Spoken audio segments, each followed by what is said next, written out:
تو اس وقت be be کی تقریر ختم کر کے نیچے سیڑھیوں کی طرف سے آ رہی تھی، تو نعید خان نے بی بی کو کہا ہے کہ راجہ صاحب نے اس جلسے میں بہت دن رات کام کیا ہے، تو اللہ اس کا وہ جان اچھا کر، اس نے مجھے ایک ہی بات کی تھی، ون ڈن راج صاحب، بس۔ اس کے بعد میں وہاں ہی بیٹھ گیا کہ ہم نے، میں اور رشید میر، کہ ہم نے تمام لوگوں کے، وہ ٹینٹ والے تھے، وہ آپ کے تھے، میڈیا کے لیے ہم نے وہ بڑے بڑے کنٹینر لگائے تھے، تو میں نے میر صاحب کو کہا ہے کہ میر صاحب ہم ادھر ہی بیٹھتے ہیں، ان لوگوں کو پیسے دیتے ہیں کہ تھکے ہوئے ہیں 2-4 دن آرام کریں گے۔ تو اتنے دیر میں 3 فائر کی آواز آئی، تو میں بھاگا بالکل باہر نکلا، تو اس وقت بی بی کی گاڑی کھڑی تھی، تو ادھر ادھر رونا، چیخو پکار، یہ وہ، تو ہم نے خود وہاں سے لاشیں اٹھائی۔ تو وہ دن ہمیں بھولتا نہیں کہ اس پاکستان کی تاریخ کا وہ سیاہ دن تھا جب ہماری قائد ہم سے جدا ہوئی۔ راجہ صاحب، اس کو موجودہ جو صورتحال ہے بڑی غمگین صورتحال ہو گئی ہے نا، یہ اس وقت جڑی اتحادی جماعتوں نے حکومت بنائی ہے اور انہوں نے بڑے وعدے کر کے جناب بڑے چیلنج لے کر کے یہ حکومت لی ہے کہ ہم آ کے یہ کریں گے وہ کریں گے نا، تو ابھی تو کوئی ان کے کنٹرول میں کچھ بھی نہیں آ رہا ہے، کوئی سمجھ نہیں، ڈالر کہاں پہنچ گیا ہے، باقی مہنگائی کہاں پہنچ گئی ہے، باقی لائن آرڈر ٹھیک نہیں ہے نا، تو کس طرح ان کو کنٹرول کرنا چاہیے؟ کیا وجہ ہے، کیوں نہیں یہ کامیاب ہو رہے ہیں نا؟ جوید بھائی، بات یہ ہے نا کہ آپ دیکھیں نا کہ عمران خان کی حکومت تقریباً 3.5 سال رہی ہے، آپ اس سے بھی پوچھیں نا کہ آپ نے 3.5 سال میں کیا کیا ہے؟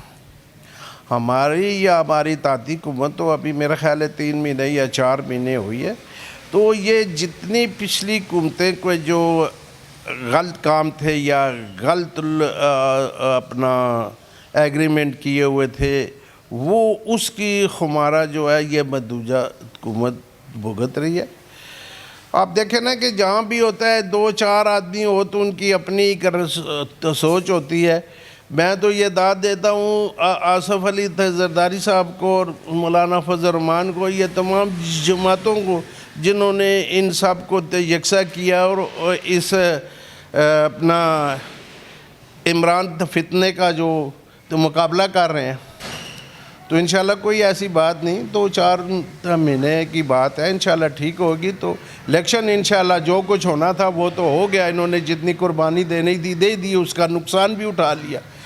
دیکھیں نا تو ضمنی الیکشن میں وہ مسلم لیگ نون نہیں آ رہی، پوری پی ڈی ایم آ رہی ہے، تو انہوں نے جو تو نقصان اٹھانا تھا وہ تو اٹھا لیا۔ تو انشاءاللہ جناب علی مجھے امید ہے انشاءاللہ اللہ کے حکم سے جناب علی یہ عوام کے لیے کام کریں گے اور عوام کو انشاءاللہ ترلیف دیں گے۔ یہ دیکھیں نا تو پچھلی دفعہ انہوں نے پیٹرول میں ترلیف دی ہے، اللہ کرے گا آہستہ آہستہ بہتر ہو جائے گا۔ راجہ صاحب، ابھی جو سپریم کورٹ کا فیصلہ ہے پنجاب حکومت کے بارے میں، جو انہوں نے 20 ممبران کو انہوں نے 15 یا 20 جو ان کو دوبارہ بحال کر دیا ان کو نا، تو پہلے کچھ اور فیصلہ تھا، اب کچھ اور فیصلہ تھا، ابھی کیا یہ حکومت جائے گی اپیل میں نظر ثانی کے لیے؟ اپیل سپریم کورٹ میں کریں گی کہ فل کورٹ ہو اور اس میں ان کی ہیرنگ ہو، اپیل ہو دوبارہ نظر ثانی کی؟ نا جانا چاہیے، میں تو کہوں گا کہ بالکل ان کو جانا چاہیے، تاکہ پتہ چلے کہ عدلیہ آزاد ہے یا عدلیہ کے فیصلے یک طرفہ ہے۔ آپ دیکھیں نا کہ ایک ہی وہی قانون جو تھا ان کے لیے تھا، تو یہی دوسرا قانون ان کے لیے اچھا ہے، اور پاکستان کے عوام کے لیے جو یہ حکومت تھی اپنا شہباز شریف کی، اس کے لیے قانون اور ہے۔ میں چاہتا ہوں کہ عدلیہ کو چاہیے کہ وہ غیر جانبدار ہو کر، اور ہر ادارے کو چاہیے کہ اپنی اپنے حدود میں رہ کے اپنے اپنے جناب علی کام کرے۔ تو عدلیہ اور اداروں کو چاہیے کہ گورنمنٹ کو اپنا کام کرنے دے اور ان کو اپنی مدت پوری کرنی چاہیے۔ راجہ صاحب بھائی، آنے والے جو الیکشن ابھی ہوں گے، پہلی بات یہ کہ آپ کا کیا خیال ہے کہ اس حکومت کو پورا ٹائم پورا کرنا چاہیے کہ الیکشن جلدی کروانے چاہیے نا؟ انشاءاللہ مجھے امید ہے کہ یہ ٹائم پورا کرے گی اور کرنا چاہیے۔ راجہ صاحب یہ بتائیں کہ ابھی آنے والے الیکشن میں پاکستان پیپلز پارٹی اور پاکستان مسلم لیگ نون ہے، اب اس میں کوئی سیٹ ایڈجسٹمنٹ کریں گے یا انڈیپینڈنٹ لڑیں گے، الگ الگ لڑیں گے نا؟ فی الحال تو کوئی اس میں تو فیصلہ نہیں ہوا. جو بھی ہمارے پاکستان پیپل پارٹی کے، نون کے یا اور جماعتوں کے قائدین جو بیٹھیں گے، اگر انہوں نے فیصلہ کیا کہ ہم سب نے تو مل کے تو الیکشن لڑنا ہے تو مل کے لڑیں گے. اگر انہوں نے کہا یہ نہیں تو ہم تو بالکل تو الیکشن کے لیے ہار جیت تو رہتی ہے. یہی راولپنڈی تھا، ایک ایسا وقت تھا کہ پیپل پارٹی کا گڑھ تھا، جب وہ خورشید میر اور یہ لوگ یہاں پورا ڈویژن پنڈی ہم نے کامیابی کی تھی. تو آہستہ آہستہ اللہ کرے گا. ہماری اب نئی تنظیمیں آئی ہیں، وہ کام کر رہی ہیں انشاءاللہ دن رات. ہر یوسی میں ہم جا رہے ہیں اور اپنی اپنی وارڈ کمیٹیاں بنا رہے ہیں، اور انشاءاللہ مجھے امید ہے کہ انشاءاللہ پاکستان پیپل پارٹی سے یہ پنجاب میں پہلے سے بہتر ہوگی. راجہ صاحب اب آنے والے الیکشن پہلے شاید بلدیاتی الیکشن ہو جائیں یا اس کے بعد جنرل الیکشن ہو، تو آپ کیا بلدیاتی الیکشن میں حصہ لیں گے یا جنرل الیکشن میں حصہ لیں گے آپ؟ میں انشاءاللہ تو صوبائی کا الیکشن تے لڑنا ہے. تو میرا چھوٹا بھائی ہے تراجت ساجد جو اسی تے یوسی سے تے ناظم بھی بنا تھا، انشاءاللہ میں اسے اپنے اس تے یوسی سے تے الیکشن لڑاؤں گا اللہ کے. راجہ صاحب آپ اپنے پیپلز پارٹی کے ورکروں کے لیے کوئی پیغام دینا چاہتے ہیں نا؟ میں پاکستان پیپل پارٹی کے ورکروں کو یہ پیغام دوں گا کہ اٹھے اور جو ادھورا مشن چھوڑ گیا قائد ذوالفقار علی بھٹو، محترمہ بے نظیر بھٹو، ہم سب نے ان کا مشن کو کامیاب کرنا ہے اور اس پاکستان کے لیے دن رات کام کرنا ہے. اور پاکستان کی ترقی کے لیے ہم نے جو بھی قربانی پہلے بھی دیتے آئے ہیں، آئندہ بھی دیں گے. اور پاکستان زندہ باد. راجہ صاحب یہ ہمارا یہ خبر نامہ ٹی وی چینل ہے نا، اس کے بارے کوئی ماشاءاللہ جی ماشاءاللہ جاوید بھائی، آپ کے ساتھ تو ہمارا پرانا تعلق ہے، لیکن آپ کا یہ چینل دیکھ کے ہمیں تو خوشی ہے. اللہ تعالیٰ میری یہ دعا ہے کہ اللہ پاک آپ کو کامیاب کرے اور آپ کے چینل کو کامیاب کرے. تو ہم انشاءاللہ جناب علی آپ کے چینل کے لیے دعا گو ہیں. اللہ تعالیٰ اس کو دن چگنی اور رات چگنی کو ترقی دے. بہت بہت شکریہ راجہ صاحب، آپ نے ہمیں قیمتی ٹائم دیا اور بڑے قیمتی خیالات اظہار کیا آپ نے نا پاکستان پیپلز پارٹی کے بارے میں اور اس ملک کے بارے میں. بہت شکریہ. شکریہ کہ آپ آئے اور میرا یہ انٹرویو ریکارڈ کیا.